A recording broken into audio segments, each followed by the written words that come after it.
আগামীকাল থেকে পানীয় জলের সমস্যার সম্মুখীন হতে হবে শিলিগুড়িবাসীকে। আগামী 10ই মে থেকে প্রায় 24 দিন পর্যন্ত পানীয় জলের সমস্যার সম্মুখীন হতে হবে শহর শিলিগুড়ির 47টি ওয়ার্ডের মানুষকে। বুধবার শিলিগুড়ি পুর নিগমের সাংবাদিক বৈঠক করে এমনটাই জানিয়েছেন মেয়র গৌতম দেব। শহরে পানীয় জলের মূল উৎস হচ্ছে গাজলডোবার তিস্তা, আর সেখানেই বাঁধ মেরামতির কারণে বৃহস্পতিবার থেকে পানীয় জল পরিষেবায় বিঘ্ন ঘটবে জানিয়ে দিয়েছেন শিলিগুড়ি পৌরসভার মেয়র।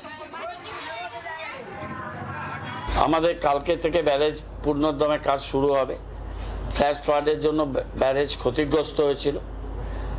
এখন রিপেয়ারিং না করলে বর্ষার সময় জল ব্যারেজকে আরও ড্যামেজ করে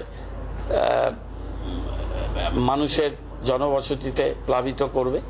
তার জন্য এই কাজটা ওদের করতেই হবে। 1 মাসের কাজ ওদের আমরা 15 দিনের মধ্যে রিকোয়েস্ট করেছি দিনরাত্রি কাজ করে শেষ করা। আমরা মানুষকে একটাই অনুরোধ করব যে আগামী 3-4 দিন পর তারা একটু জলের ব্যবহারটা যদি কিছুটা তারা কমান, নিয়ন্ত্রিত রাখেন, তাহলে এই পরিস্থিতি মোকাবিলা করতে আমাদের সুবিধা হবে। আমরা মানুষের অসুবিধাটা বুঝতে পারছি, কিন্তু আমরা নিরুপায়। বাংলার আওয়াজ, বাঙালির আবেগ, জি 24 ঘন্টা।